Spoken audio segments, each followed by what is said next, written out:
Creating early buzz for a game can be a double-edged sword. On one hand, it can gather a cult-like fan base even before a game is released, but on the other hand, it leads people to develop lofty expectations, the fall from which can be disastrous. Unfortunately, Ubisoft's latest free-to-play PC and console game, Roller Champions, flew too close to the sun during its early hype and went down in flames. In today's video, we tell you why it's not the juggernaut fans hoped for and how some updates and major changes can still redeem it. First up, a little too bland. After multiple delays, Ubisoft's roller derby game is finally live, and let's say it's a bit bland. As it stands, Roller Champions pits two teams against each other in an oval-shaped course, with the ultimate goal of gaining laps and scoring points with the game's single ball. That's literally all. The arenas are small and matches last no more than 7 minutes, but even with those limitations, there isn't much to do. Organized, coordinated teams may find fun in learning to effectively pass, pump, and score as a unit, but the confines of Roller Champions are so limited that pickup matches are, well, dull. Then, the default outfit is so incredibly boring and bland that players unwilling to drop cash early on might actually just quit right away for purely aesthetic reasons, which is a shame. But if you're extremely dedicated to the game, you can unlock one outfit for free, with the new piece of the fit falling every few thousand points, given that you score between 125 and 250 points per match, which is a lot of dedication, and ain't nobody got time for that. The biggest problem with Roller Champions, we feel, is that it's not thrilling or violent enough,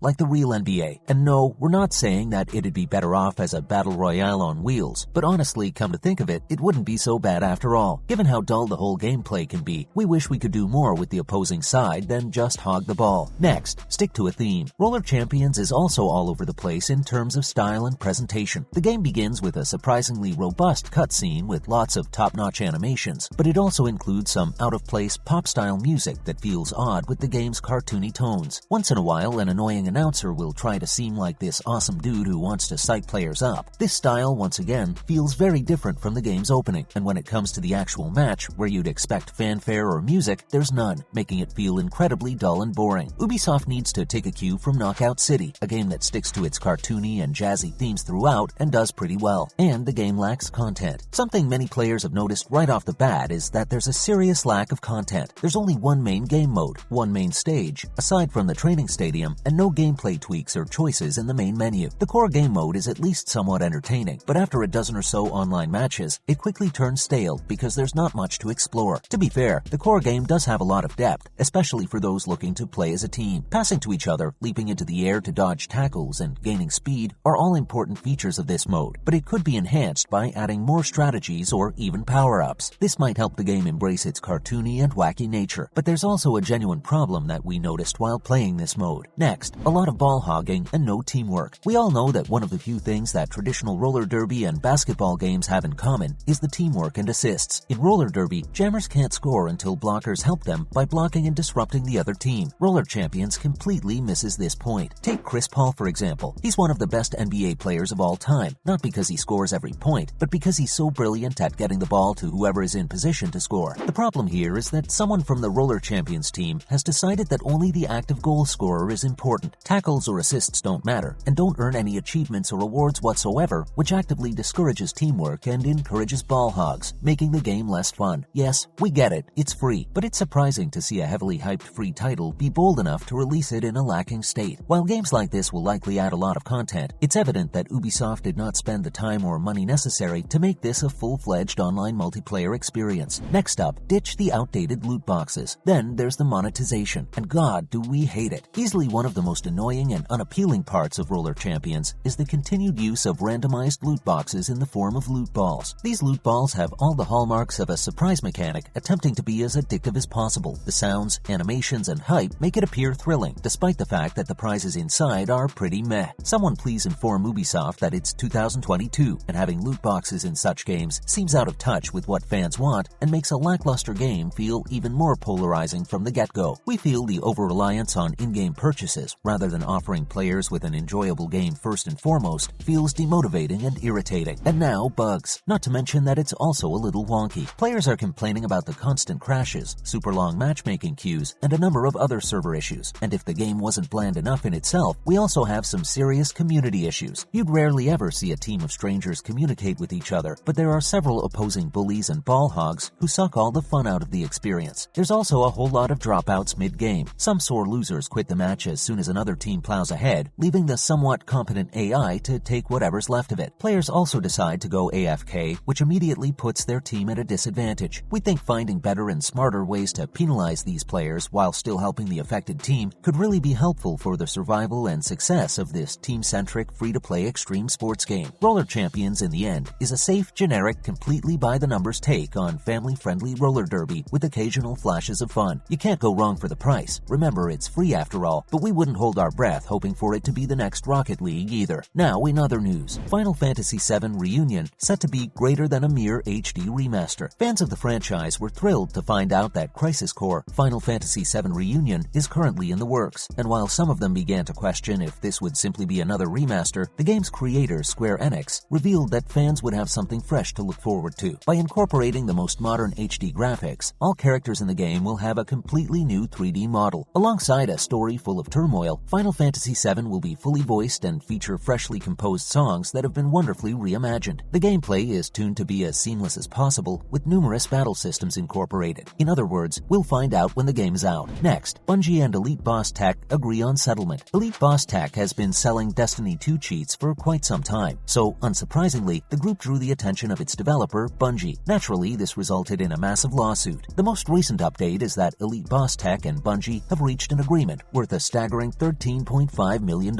What remains to be seen is whether Elite Boss Tech ever pays up. We're guessing never gonna happen. Up next, Activision finds itself innocent. Over the last year, Activision Blizzard has been at the center of multiple labor-related scandals, with several stories accusing the publisher of ignoring harassment and creating a frat boy workplace culture that normalized things like cubicle crawls. That's all right though, because the company has been cleared of any wrongdoing following an internal investigation that found no evidence of systemic harassment. There's no need for further investigation here, guys. If Activision says it's innocent, it must be true. That's sarcasm before any of you cancels us. Finally, some good news for Pokemon fans, as the original Pokemon Snap will be added to Nintendo Switch Online next week. Fans looking for a nostalgic fix will be able to download the game on June 24th, provided they have a current Nintendo Switch Online Plus expansion pack subscription. Players control Todd Snap as he takes the best-looking photos he can of various Pokemon for Professor Oak to brutally judge. And that's a wrap for this video. Have you played Roller Champions yet? And how did you find it? Comment below and let us know. Don't forget to give this video a thumbs up and subscribe to our channel for more. See you in the next one.